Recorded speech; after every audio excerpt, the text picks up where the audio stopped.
আসসালামু আলাইকুম সুপ্রিয় শিক্ষার্থীবৃন্দ, গীতকালিন্দিয়া হাজী আসমত বিশ্ববিদ্যালয় কলেজ কর্তৃক আয়োজিত অনলাইন ক্লাসে তোমাদের সবাইকে স্বাগত। আমি শুভেচ্ছা জানাতে চাই গীতকালিন্দিয়া হাজী আসমত বিশ্ববিদ্যালয় কলেজ পরিবারকে, যাদের ঐকান্তিক প্রচেষ্টায় তোমরা ঘরে বসে খুব সহজেই শ্রেণী কার্যক্রমে অংশগ্রহণ করতে পারছো। কেমন আছো তোমরা? আশা করি ভালো আছো। যে যেখানে আছো ভালো থাকো, এটাই আমাদের কামনা। শিক্ষার্থীবৃন্দ, গত কয়েকটি ক্লাসে তোমাদের যুক্তিবিদ্যার বেশ কয়েকটি অধ্যায়ের উপর স্যার ক্লাস নিয়েছে।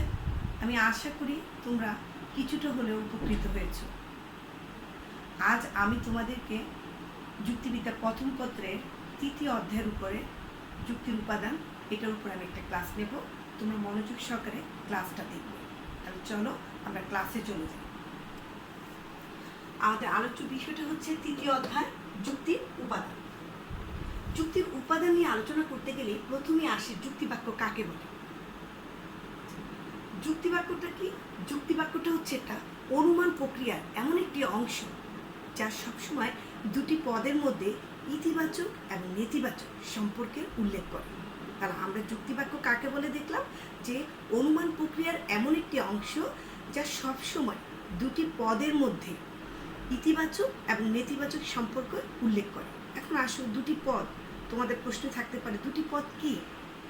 দুটি পদ হচ্ছে, একটা হচ্ছে উদ্দেশ্য আর একটা হচ্ছে বিধেয়। তাহলে এই দুটো পদের মধ্যে যে একটা ইতিবাচক এবং নেতিবাচক সম্পর্কের যে উল্লেখ করে, সেটাই হচ্ছে মূলত যুক্তি বাক্য। এই যুক্তি বাক্যের কয়েকটি অংশ রয়েছে। তোমাদের এমসিকিউতে প্রায় আসে যুক্তি বাক্যের অংশ বা উপাদান কয়টি। তাহলে তোমরা লিখবে যে যুক্তি বাক্যের অংশ বা উপাদান হচ্ছে কয়টি? তিনটি। কি কি? একটা হচ্ছে উদ্দেশ্য, আরেকটা হচ্ছে সংযোজক, আরেকটা হচ্ছে বিধেয়। উদ্দেশ্য কাকে বলে? উদ্দেশ্যটা হচ্ছে যুক্তিবাক্যের যে পদ সম্পর্কে আমরা কোনো কিছু বলা হলে সেটাই হচ্ছে উদ্দেশ্য। তাহলে যুক্তিবাক্যের যে পদ সম্পর্কে কোনো কিছু বলা হবে তাকে বলা হবে উদ্দেশ্য। আর উদ্দেশ্য সম্পর্কে যদি কোনো কিছু বলা হয় তবে সেটাকে বলা হবে বিধেয়। তাহলে উদ্দেশ্য কাকে বলে? যার সম্পর্কে কোনো কিছু বলা। এক বাক্যে আমরা বলতে পারি যে উদ্দেশ্য হচ্ছে যার সম্পর্কে কোনো কিছু বলা হয়। যার সম্পর্কে কোনো কিছু বলা হয় সেটাকে বলা হয় উদ্দেশ্য। আর বিধেয়টা কি? উদ্দেশ্য সম্পর্কে যা কিছু বলা হবে। উদ্দেশ্য সম্পর্কে যা কিছু বলা হয় তাই হচ্ছে কি? বিধেয়। তাহলে আমরা এবার আসো, সংযোজক কাকে বলে? সংযোজক কাকে বলে? সংযোজক হচ্ছে উদ্দেশ্য এবং বিধেয় পদের মধ্যে, উদ্দেশ্য এবং বিধেয় পদের মধ্যে সংযোগ স্থাপনকারী যে চিহ্ন। তাহলে এটা হলো কি? উদ্দেশ্য ও বিধেয়ের মধ্যে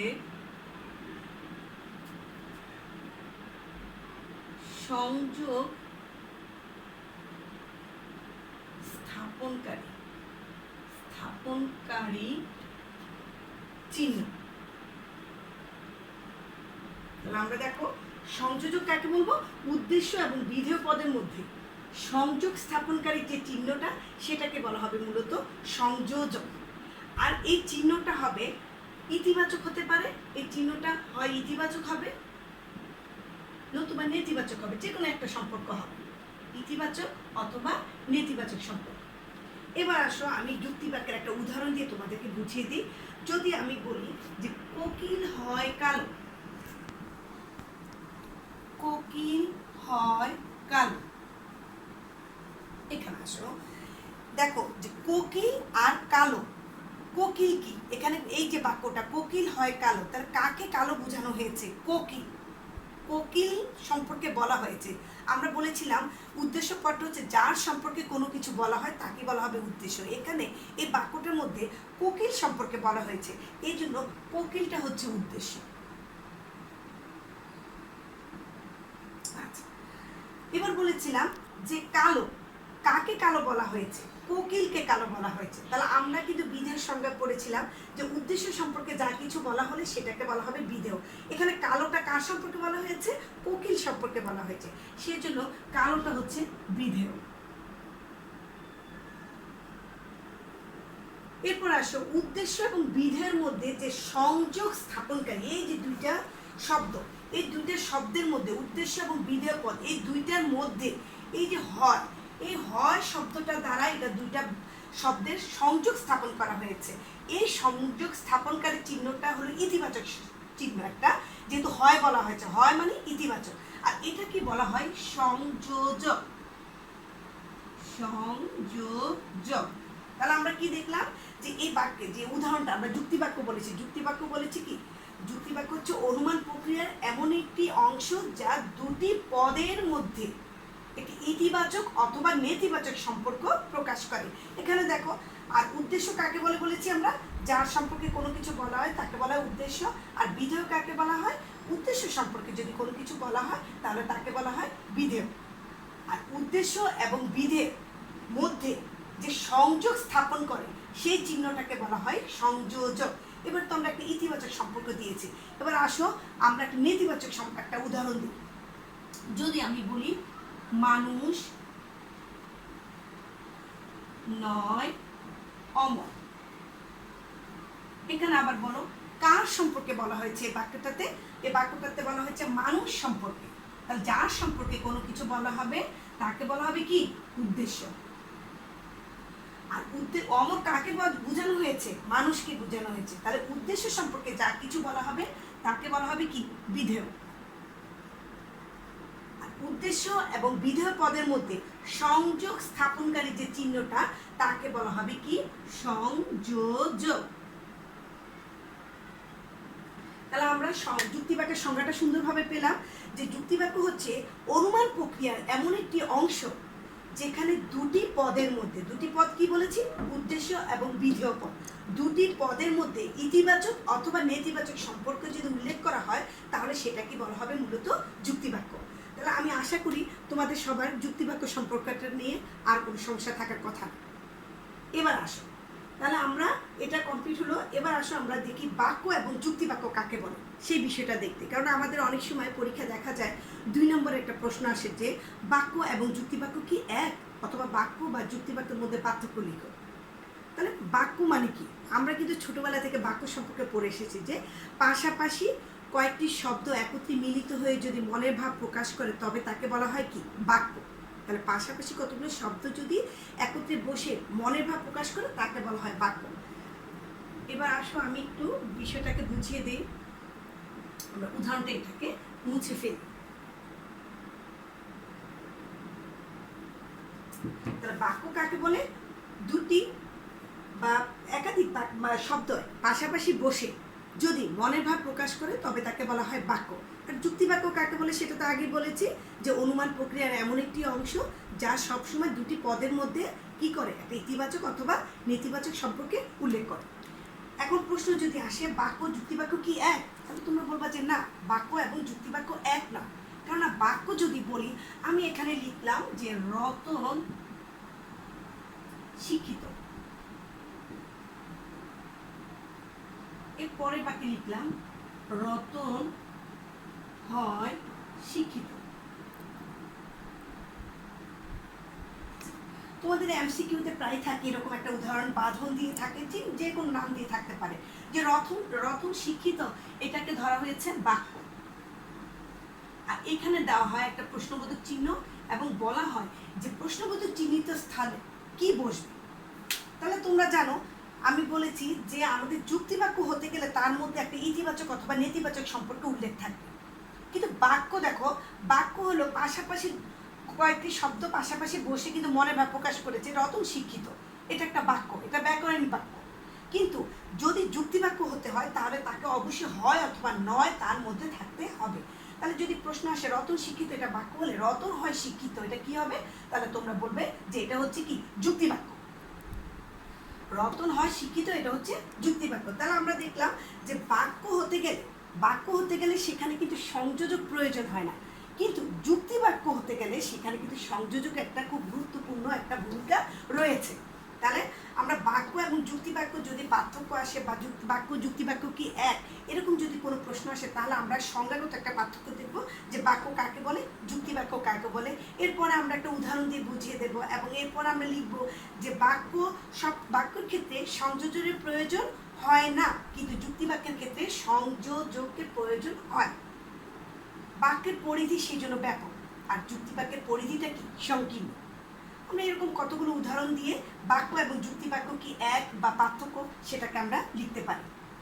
তাহলে আশা করি বাক্য এবং যুক্তিবাক্য এই দুইটার মধ্যে তোমাদের আর সমস্যা থাকার কথা না। বাক্যটা হলে কি হবে, সেখানে ইতিবাচক বা নেতিবাচক কোনো সম্পর্কের এই সংযোজকের কথাটা উল্লেখ থাকবে না, কিন্তু এই জায়গায় যখন ইতিবাচক এবং নেতিবাচক সম্পর্ক থাকবে তখন সেটা হয়ে যাবে কি যুক্তি বাক্য। এখানে এমসিকিউটা কিন্তু থাকে প্রায়, তোমাদের থাকে যে বাঁধন সৎ, বাঁধন হয় সৎ, এরকম জাতীয় একটা এমসিকিউ তোমাদের প্রায় পরীক্ষার ক্ষেত্রে থাকে। এবার আসো অবধারণ এবং যুক্তিবাক্য। অবধারণ এবং যুক্তিবাক্য কাকে বলে সেটা আমরা একটু আগে দেখে নিই।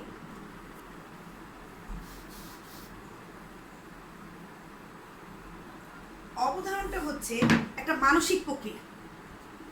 অবধারণটা হচ্ছে একটা মানসিক প্রক্রিয়া। এটা মানসিক প্রক্রিয়া। অবধারণটা কি মানসিক প্রক্রিয়া।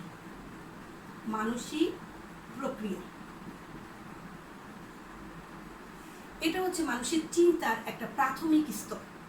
প্রাথমিক স্তর। তাহলে আমরা কাকে পেলাম? এটা আমরা পেলাম যে অবধারণ। অবধারণটা হচ্ছে কি? অবধারণটা হচ্ছে একটা মানসিক প্রক্রিয়া এবং এটা হচ্ছে চিন্তার একটা প্রাথমিক স্তর। তার অবধারণটা জিনিসটা কি? অবধারণ জিনিসটা হচ্ছে দুটি ধারণার মধ্যে, দুইটা ধারণা থাকবে, এই দুইটা ধারণার মধ্যে স্বীকৃতি এবং অস্বীকৃতি। অবধারণটার মধ্যে থাকবে দুটি ধারণার মধ্যে স্বীকৃতি এবং অস্বীকৃতি।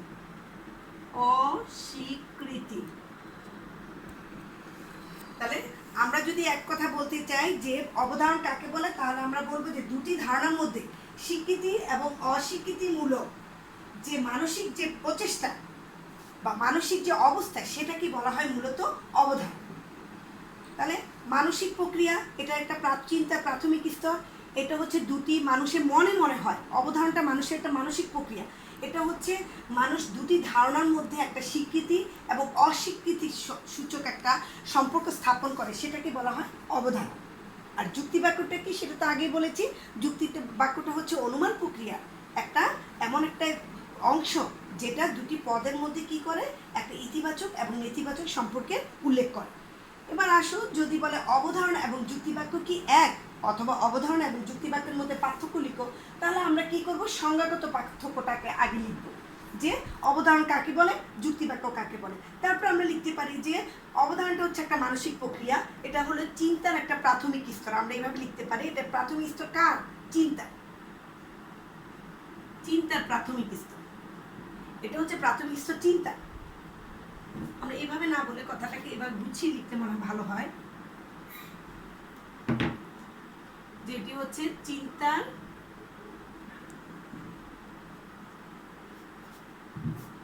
প্রাথমিক স্তর।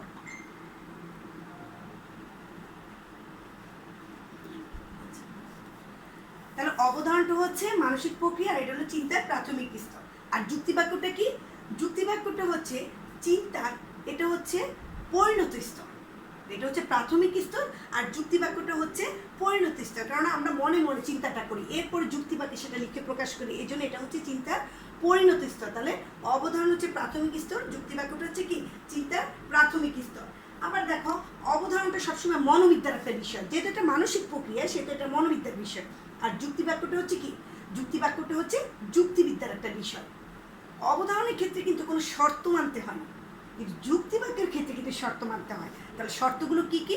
শর্ত হচ্ছে উদ্দেশ্য থাকবে, বিধেয় থাকবে, মাঝখানে কি থাকবে? একটা সংযোজন। তাহলে আমরা দেখব যে অবধারণ এবং যুক্তিবাক্য কি এক? প্রশ্নটা যদি এভাবে আসে তাহলে আমরা বলবো যে না, অবধারণ এবং যুক্তিবাক্য এক নয়। একটা হচ্ছে কি, এটা হচ্ছে চিন্তা। অবধারণ হচ্ছে চিন্তার প্রাথমিক স্তর আর যুক্তিবাক্য হচ্ছে কি চিন্তার পরিণত স্তর। অবধারণের ক্ষেত্রে কিছু শর্ত মানতে হয় না, কিন্তু যুক্তিবাক্যের ক্ষেত্রে কয়েকটা শর্ত মানতে হয়। আর অবধারণটা হচ্ছে কি, যে এটা হচ্ছে মনোবিজ্ঞানের অংশ, আর যুক্তিবাক্যটা হচ্ছে কি, যুক্তিবিদ্যার অংশ।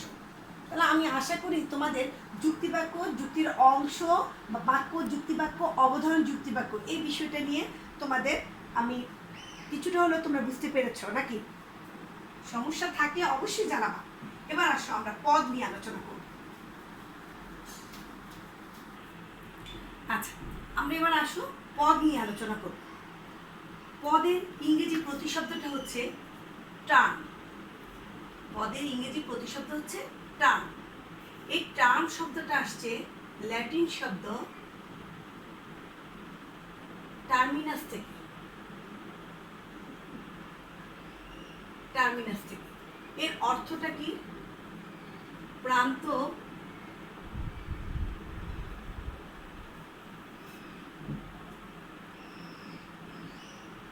বা সীমা। তাহলে আমরা কি দেখলাম, যে পদ, পদের ইংরেজি প্রতিশব্দটা হচ্ছে টার্ম। টার্ম শব্দটা আসছে ল্যাটিন শব্দ টার্মিনাস থেকে। টার্মিনাস শব্দের অর্থ হচ্ছে প্রান্ত বা সীমা। তাহলে প্রান্ত বা সীমা কি? প্রান্ত বা সীমা মানে হচ্ছে যে একটা বাক্যের দুই প্রান্তে উদ্দেশ্য এবং বিধেয়। তোমরা যুক্তিবাক্যে দেখেছ যে প্রান্ত, আমরা যখন যুক্তিবাক্যের সংজ্ঞা দিয়েছি সেক্ষেত্রে, বা যুক্তিবাক্যে একটা উদাহরণ দিয়েছি তোমাদের, তখন আমরা দেখিয়েছি যে একটা উদ্দেশ্য থাকে, একটা বিধেয় থাকে। তাহলে এই পদটা, আমরা বলেছি দুইটা পদের কথা, একটা হচ্ছে উদ্দেশ্য পদ আর একটা হচ্ছে বিধেয় পদ। এই পদ দুটো কি করে, যে দুই প্রান্তে অবস্থান করে, বাক্যের দুই প্রান্তে অবস্থান করে বিধায় এই টার্মিনাস থেকে মূলত এই টার্ম শব্দটার উৎপত্তি হয়েছে। কেননা প্রান্ত বা সীমা, প্রান্ত মানে এক প্রান্ত, দুই প্রান্তে দুইটা থাকে, একটা উদ্দেশ্য থাকে, একবার বিধেয় থাকে, দুই প্রান্তে দুইটা পদ থাকে বিধায় এই টার্মিনাস শব্দ থেকে টার্ম শব্দটির উৎপত্তি। এবার আসো পদের সংজ্ঞা। পদ কাকে বলে যদি বলি আমরা, তাহলে কোনো যুক্তিবাক্যের উদ্দেশ্য বা বিধেয় হিসেবে, কোনো যুক্তিবাক্যের উদ্দেশ্য বা বিধেয় হিসেবে ব্যবহৃত বা ব্যবহারযোগ্য শব্দ বা শব্দ সমষ্টিকে পদ বলে। আবার বলি, পদ কাকে বলে? কোনো যুক্তিবাক্যের উদ্দেশ্য বা বিধেয় হিসেবে ব্যবহৃত, এই শব্দটা কিন্তু তোমাদেরকে আমি ক্লাসও প্রায় বলি যে দুইটাই লিখতে হবে, ব্যবহৃত বা ব্যবহারযোগ্য। ব্যবহৃত বা ব্যবহারযোগ্য এই শব্দটা কিন্তু তোমাদের লিখতে হবে।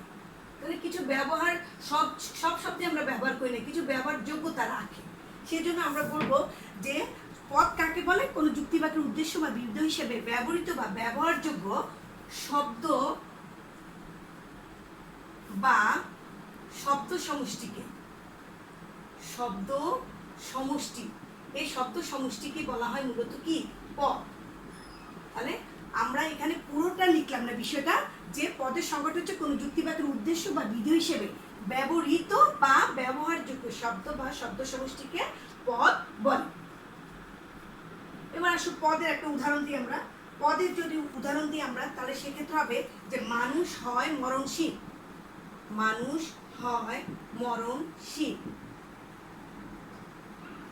এখানে আমরা, এটা হচ্ছে কি? উদ্দেশ্য পদ। যা এই বাক্যটার মধ্যে কার সম্পর্কে বলা হয়েছে? মানুষ সম্পর্কে বলা হয়েছে। তাহলে মানুষ হচ্ছে কি? উদ্দেশ্য পদ। আর মরণশীলতা, কার মরণশীলতা বলা হয়েছে? মানুষের। তাহলে এটা হচ্ছে কি? বিধেয় পদ। তাহলে আমাদের সংজ্ঞাটা ছিল যে পদ কাকে বলে? কোন যুক্তিবাক্যের উদ্দেশ্য বা বিধেয় হিসেবে ব্যবহৃত বা ব্যবহারযোগ্য শব্দ বা শব্দ সমষ্টিকে বলা হবে পদ। তাহলে আমরা একটা উদাহরণ দিয়ে দিলাম যে মানুষের মরণশীল। তাহলে এক্ষেত্রে দেখা যাচ্ছে যে এখানে আমরা উদ্দেশ্য এবং বিধেয় হিসেবে ব্যবহৃত হয়েছে বা ব্যবহারযোগ্যতা আছে যেসব শব্দগুলোর মধ্যে, তাদেরকে বলা হবে পদ। এরপর আসো শব্দ কাকে বলে। শব্দটা কিন্তু আমরা আরো ছোটবেলা থেকে পড়ে এসেছি যে শব্দ কাকে বলে। শব্দটা হচ্ছে এক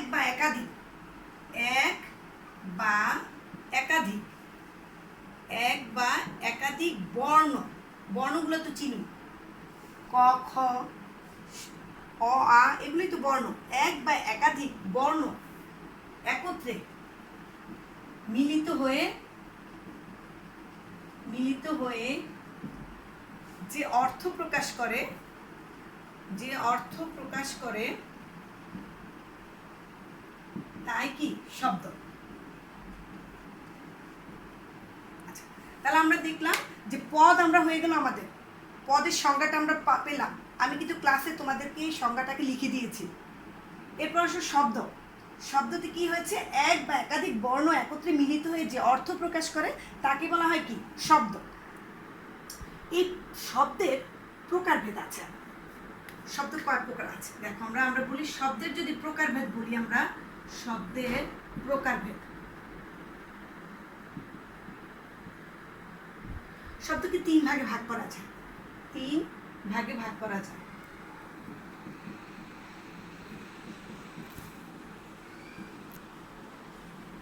একটা হচ্ছে, 1 নম্বর হচ্ছে পদযোগ্য। পদযোগ্য শব্দ। আচ্ছা, একটু মনোযোগ দিয়ে শোনো যে পদযোগ্য বিষয়টা কি। যেসব শব্দগুলো এককভাবে, মানে কারো সাহায্য সে নেবে না, কারো সাহায্য ছাড়াই কোনো যুক্তিবাক্যের উদ্দেশ্য বা বিধেয় হিসেবে ব্যবহৃত হতে পারে তাকে বলা হয় পদযোগ্য শব্দ। তাহলে কি বললাম? যে শব্দগুলো কারো সাহায্য ছাড়াই এককভাবে, তাহলে এখানে দেখা যাচ্ছে সে এককভাবে আছে, এককভাবে তার কোনো কি লাগে না, প্লাস সাহায্য লাগে না, তার সাহায্য লাগে না। দেখো, পদযোগ্য শব্দটা হচ্ছে এককভাবে হয়, তার কারো সাহায্য লাগে না। তাহলে নিজে নিজে যদি কোনো শব্দ আমরা যদি বলি, যে শব্দগুলো এককভাবে কারো সাহায্য ছাড়াই কোনো যুক্তিবাক্যের উদ্দেশ্য বা বিধেয় হিসাবে ব্যবহৃত হতে পারে তাকে বলা হয় পদযোগ্য শব্দ। এটার জন্য একটা উদাহরণ দিতে পারি আমরা, যে পদযোগ্য শব্দের উদাহরণ যদি বলি তাহলে আমরা বলতে পারি যে ফুল হয় সুন্দর। এখানে দেখো ফুল সম্পর্কে, ফুল এককভাবে, এটা ফুল বলতে আর অন্য কিছু সাহায্য বা কিছুকে বুঝাইতে হয় না আমাদেরকে, যে ফুল আমরা জানি, ফুলের ধারণা আমাদের আছে, সুন্দর কি জিনিস সেটা ধারণা আমরা আছে। তাহলে ফুল হয় সুন্দর, এই বাক্যটা কিন্তু একটা পদযোগ্য শব্দ। এটা বোঝানোর জন্য আমাদের কারো সাহায্য লাগে না, তারা নিজেরাই এককভাবে তারা কি করে যুক্তিবাক্যের উদ্দেশ্য বা বিধেয় হিসেবে ব্যবহৃত হতে পারে। তাহলে এটাকে বলা হয় পদযোগ্য শব্দ। তাহলে পদযোগ্য শব্দ কাকে বলে? যেসব শব্দগুলো এককভাবে কারো সাহায্য ছাড়াই কোনো যুক্তিবাক্যের উদ্দেশ্য অথবা বিধি হিসেবে ব্যবহৃত হয় তাকে বলা হয় পদযোগ্য শব্দ। এবার আসো সহপদযোগ্য শব্দ। সহপদযোগ্য শব্দ।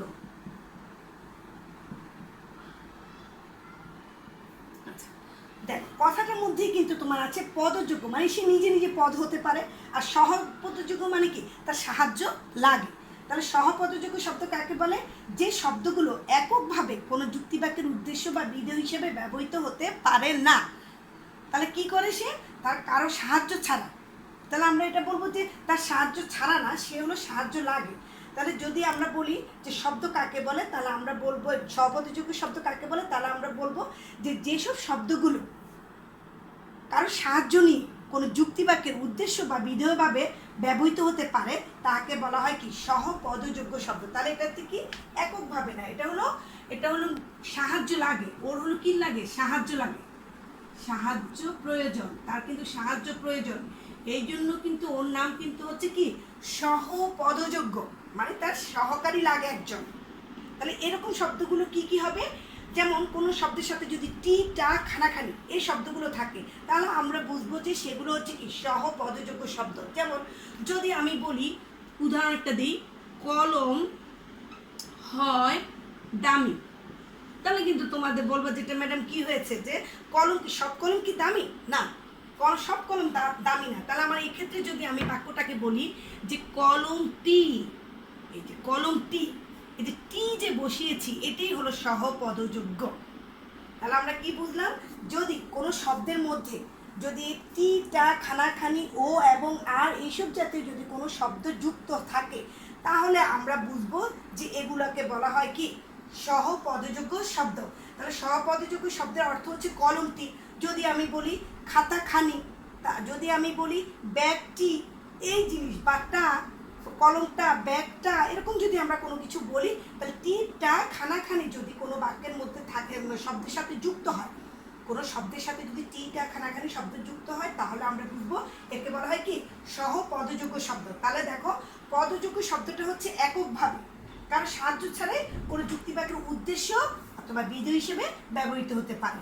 আর সহপদযোগ্য শব্দ কি বললো, তার সাহায্যের প্রয়োজন, যেহেতু সে সহকারী, আমি সহ বলেছি, তাহলে সহপদযোগ্য শব্দ হচ্ছে যে যদি কোনো শব্দ, যে শব্দগুলো কারো সাহায্য নিয়ে কোনো যুক্তিবাক্যের উদ্দেশ্য বা বিধেয় হিসেবে ব্যবহৃত হতে পারে, তাহলে তাকে বলা হয় সহপদযোগ্য শব্দ। এবার আসো, আরেকটা আছে আমাদের শব্দের শ্রেণী বিভাগে, সেটা হচ্ছে পদ নিরপেক্ষ। পদ নিরপেক্ষ, এই যে পদ নিরপেক্ষ যে শব্দটা, এই পদ নিরপেক্ষ শব্দটা হচ্ছে কি, তার কিন্তু সে নিজে এককভাবেও পারে না, এককভাবে পারে না, এই ক্ষেত্রে তার মানে ইয়ে নেই, এবং কারো সাহায্য নিয়েও পারে না, সাহায্য নিয়েও কি করে না, পারে না।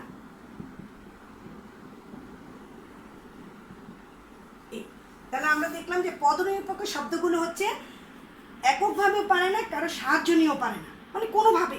তাহলে আমরা যদি বলি পদনিরপেক্ষ শব্দ কাকে বলে, তাহলে আমরা বলবো পদ নিরপেক্ষ শব্দ হলো যেই শব্দগুলো এককভাবে বা কারো সাহায্য নিয়ে কোনোভাবে যুক্তিবাক্যের উদ্দেশ্য বা বিধেয় হিসেবে ব্যবহৃত হতে পারে না, তাকে বলা হয় কি, পদ নিরপেক্ষ শব্দ। তাহলে পদ নিরপেক্ষ শব্দগুলো কি কি হবে, যেমন যদি কোনো শব্দের পূর্বে আহ, বা, ছি ছি, মরি মরি এই জাতীয় কোনো শব্দ যদি থাকে, তাহলে আমরা বুঝবো এগুলো হচ্ছে কি পদ নিরপেক্ষ শব্দ। তাহলে আমরা দেখলাম যে প্রথমে আসো পদ কাকে বলে, আমরা দেখলাম যে পদ হচ্ছে কি, পদের ইংরেজি প্রতিশব্দ হচ্ছে টার্ম। টার্ম শব্দটা ল্যাটিন শব্দ টার্মিনাস থেকে এসেছে। টার্মিনাস শব্দের অর্থ হচ্ছে প্রান্ত বা সীমা।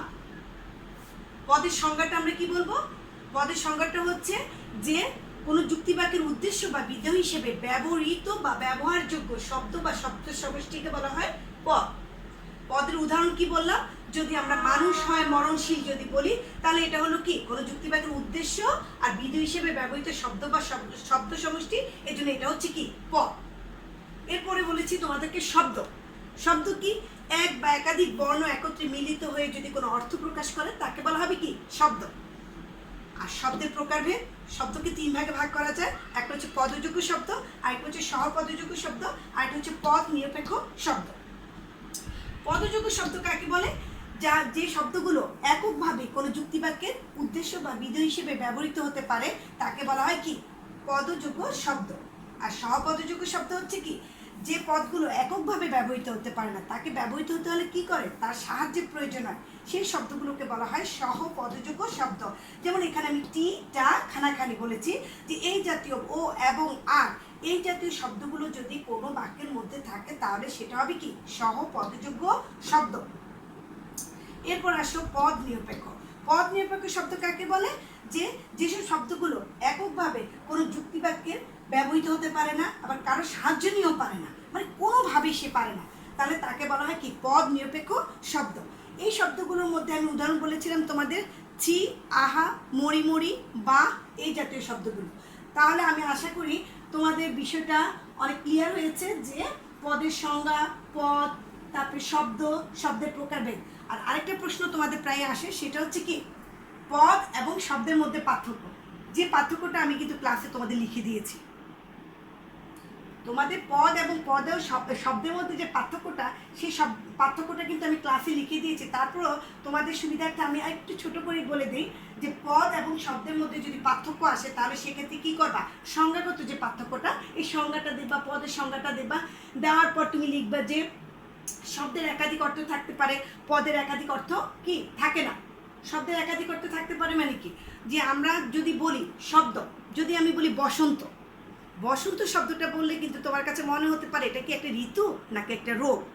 কিন্তু আমি যদি বাক্যটাকে বা পদের সাথে আমি যদি গুছিয়ে নিয়ে বলি যে বসন্ত হয় কষ্টদায়ক, তাহলে তুমি বুঝে নাও যে কি এই পদটা হচ্ছে কি, বা এই বাক্যটাকে আমরা বলবো যে এটা হচ্ছে এখানে রোগকে বোঝানো হয়েছে, এখানে কোনো ঋতুকে বোঝানো হয়নি।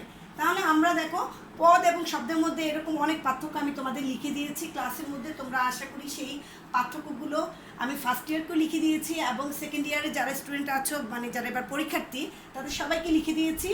তোমরা সেই প্রশ্নগুলা, সেই উত্তরগুলো দেখে নিবা এবং মুখস্থ করে নেবা। আর তোমাদের জন্য শব্দের প্রকারভেদটা খুবই গুরুত্বপূর্ণ। আর এই শব্দের প্রকারভেদের মধ্যে একটা প্রশ্ন আসতে পারে সেই প্রকারভেদটা যেটা হলো যে সকল শব্দ কি পদ, আমাদের প্রায় এই প্রশ্নটা আসে, সকল শব্দ কি পদ?